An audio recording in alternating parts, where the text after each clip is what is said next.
Here's an example of graphing a linear inequality. We have x minus 2y is strictly less than 8. We're looking for the infinite number of ordered pairs x comma y such that those are less than 8. So let's go ahead and graph this. First thing we need to graph is actually a boundary line between the true and the false ordered pairs. And you can graph this any way you want. You can use intercept, slope-intercept form, anything like that. I'm just going to go ahead and graph the intercepts. 8 comma 0 is the x-intercept, and the y-intercept is 0, negative 4. So let's label those here, knowing that we're going to graph those. Now, one thing you have to be careful about when you're graphing the boundary line here is because we have strictly less than, we have to use a dotted line to represent the fact that points on our boundary line are not included in our solution.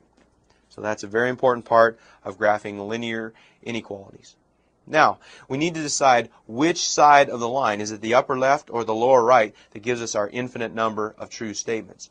Well, let's just take a little test point here. A good one, my favorite, is the origin. So the test point 0 comma 0 is a good one to plug back into the original inequality. And from this we have 0 minus 0, which is less than 8.